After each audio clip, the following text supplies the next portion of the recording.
Hi friends, welcome back to our channel. ఈరోజు గుప్పడంత మనసు serial గురించి మాట్లాడుకుందాం.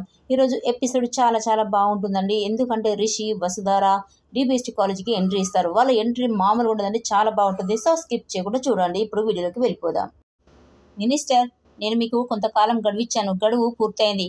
మీరు ఏ నిర్ణయం తీసుకోలేదు కాబట్టి ఈ డిబిఎస్టీ కాలేజీని మేము హ్యాండ్ ఓవర్ చేసుకుంటున్నాం.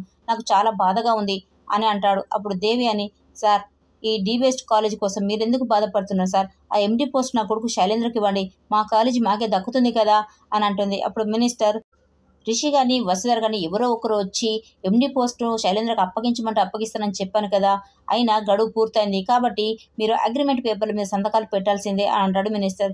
అప్పుడు అందరూ సంతకాలు పెడుతుండగా మహేంద్రకి చాలా బాధ అనిపిస్తుంది. నాన్న రిషి, నేను నిన్ను కాపాడుకోలేకపోయాను, నీకు ప్రాణమైన ఈ కాలేజీని కాపాడలేకపోతున్నాను, నన్ను క్షమించు నాన్న అని బాధపడుతూ దాని మీద సంతకం అయితే పెడతాడు. అందరూ సంతకాలు పెడుతుండగా శైలేంద్రకి మాత్రం గుబులు పుడుతుంది. ఎందుకంటే తను రంగాన్ని తీసుకొచ్చాడు కాబట్టి రంగా వస్తున్నాడా లేదా అని తనకు కాల్ చేశాడు. కానీ నో ఆన్సర్, ఎందుకంటే నెంబర్ స్విచ్ ఆఫ్ వస్తుంది. తను చాలా టెన్షన్ పడుతుండగా అప్పుడు మినిస్టర్, ఏమైంది శైలేంద్ర, ఎవరికి కాల్ చేస్తున్నావు అని అనగానే తను ఏదో ఒక సమాధానం అయితే చెప్తాడు. తర్వాత వారు సంతకాలు పెట్టే సమయానికి ఎంట్రీ ఇస్తుంది వసుధార. వసుధారని చూడగానే శైలేంద్ర చాలా టెన్షన్ పడుతూ ఉంటాడు. అప్పుడు వసుధార, ఏంటి శైలేంద్ర గారు, నన్ను చూసి ఎందుకంతలా భయపడుతున్నారు అని అంటుంది. అప్పుడు దేవి అని, నాన్న తను చనిపోలేదు, బ్రతికే ఉందిరా అని తనకి సర్ది చెప్తుంది. తర్వాత మహేంద్ర, అమ్మ వసుధార ఎలా ఉన్నావమ్మా, నువ్వు తిరిగి వచ్చావంటే మరి రిషి అని అనగానే అప్పుడు మామయ్య, నేను రిషి సార్ నీడ వచ్చిందంటే రూపం వస్తుంది కదా మామయ్య, తను వస్తున్నాడు అని అంటుంది వసుధార. అప్పుడు రిషి ఎంట్రీ ఇస్తాడు. రిషిని చూడగానే స్టూడెంట్స్ అంతా కూడా ఒక్కసారిగా సంతోషంలో ఉంటారు. ఎందుకంటే రాడు అనుకున్న రిషి కళ్ళ ముందు కనిపించేసరికి డిబిఎస్టీ కాలేజ్ అంతా కూడా సంతోషంగా ఉంటుంది. సార్ మీరు వస్తారని తెలుసు సార్, రే గ్రాండ్ వెల్కమ్ చెప్దాం రా అని పూలతో తనని వెల్కమ్ చెప్తూ లోపలికైతే తీసుకొస్తారు.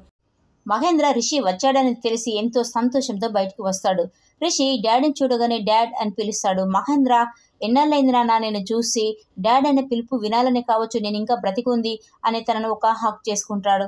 అప్పుడు ఫణీంద్ర వచ్చేసి, రిషి నువ్వు తిరిగి వచ్చేసావు, మా ప్రాణాలు నిలబెట్టావు, మా కళల్ని మా ఆశయాల్ని నిలబెట్టావు, నీకు ప్రాణమైన ఈ కాలేజీ గౌరవాన్ని కాపాడవు నాన్న అని తను ఎమోషనల్గా ఫీల్ అవుతుంటాడు. అప్పుడు రిషి, కూల్ పెద్దనాన్న, నేను వచ్చేసాను కదా, ఇదంతా నేను చూసుకుంటాను అని అంటాడు.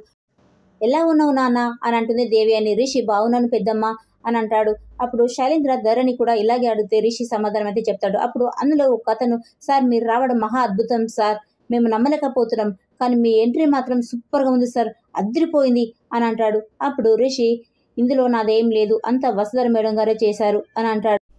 రిషి, ఇది కలో నిజమో కూడా అర్థం కావడం లేదు, అసలు లేవు అనుకున్న మనిషివే తిరిగి వచ్చావంటే, డిబిఎస్టీ కాలేజీని కాపాడడం కోసం నువ్వు తిరిగి వచ్చావంటే నిజంగా నువ్వు అసాధ్యుడు పోయి. అయినా ఈ డిబిఎస్టీ కాలేజీకి ఇక నాతోని పని లేదు, ఈ డిబిఎస్టీ కాలేజీ ఇక ముందు నువ్వే నడిపించాలి, ఎండి బాధ్యతలు నువ్వే నిర్వర్తించాలి అని తనకైతే ఎండి బాధ్యతలు అప్పగిస్తాడు మినిస్టర్. అప్పుడు శైలేంద్రకి ఒక్కసారిగా షాక్ అవుతాడు. ఎందుకంటే రంగా వచ్చేసి తనకు ఎండి బాధ్యతలు అప్పగిస్తారు అని తన మనసులో ఎంతో సంతోషంగా ఉంటాడు. తన సంతోషం కాస్త నీరు గారిపోతుంది. తర్వాత శైలేంద్ర అదే భ్రమలో ఉంటాడు. అప్పుడు రిషి వచ్చి అన్నయ్య అన్నయ్య అని పిలవగానే శైలేంద్ర, నువ్వు రిషివి, నాకు తెలుసు, కాలేజీలో రిషిలా చేసావు కదా, నువ్వు రిషివే అని తననైతే అరుస్తాడు. మరి రంగావైతే, కాలేజీలో రిషిలా ఎంట్రీ ఇచ్చావేంటి అని అనగానే రిషి, మీరే కదన్నయ్య నా లాంగ్వేజ్, నా బాడీ లాంగ్వేజ్ అంతా రిషిలా ఉండాలన్నారు, అందుకే అలా ఎంట్రీ ఇచ్చాను. ఇంతకీ అమ్మాయి ఎవరన్నయ్యా, నేను కాలేజీలో అడుగు పెట్టిన పనుండి రిషి సార్ అంటూ హడావిడి చేసింది అని అనగానే శైలేంద్ర, నువ్వు నిజంగా రంగావైతే ఫోన్ స్విచ్ ఆఫ్ పెట్టావు అని అనగానే రిషి, నేనెక్కడ పెట్టానన్నయ్య, ఆ అమ్మాయి చేసే హడావిడిలో ఫోన్ ఎక్కడో పోయింది, ఆ అమ్మాయి అందరికీ సర్ప్రైజ్ చేస్తానంటూ హడావిడి చేసింది, ఆమె రిషి భార్యనా అని అంటాడు రిషి. అప్పుడు శైలేంద్ర, అవును అని అంటాడు.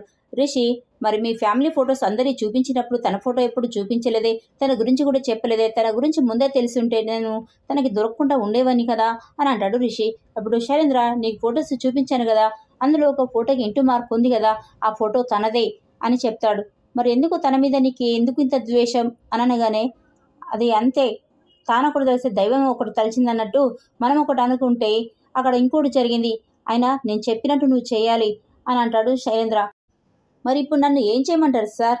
మినిస్టర్ ఏమో రిషి వచ్చాడు, ఇక నుండి ఎండి బాధ్యతలు తనే తీసుకోవాలి, ఇక నుండి కాలేజీకి మాకు ఎలాంటి అవసరం లేదు అని అక్కడ నుండి వెళ్ళిపోయాడు, నేనేమో నీకు ఎండి బాధ్యతలు అప్పగించమని చెప్దామని నేను వచ్చాను, ఇప్పుడు నేను ఏం చేయాలి సార్, మీరే చెప్పండి అని అనగానే శైలేంద్ర, ఇక నుండి నువ్వు ఏం చేయకలేదు, నేను చెప్పింది చేయు, నేను కొన్ని ఫైల్స్ మీద సంతకాలు పెట్టమంటే నువ్వు పెట్టు, నేను వద్దన్న వాటికి రిజెక్ట్ చేయు, అదే నీ పని అని చెప్తాడు శైలేంద్ర.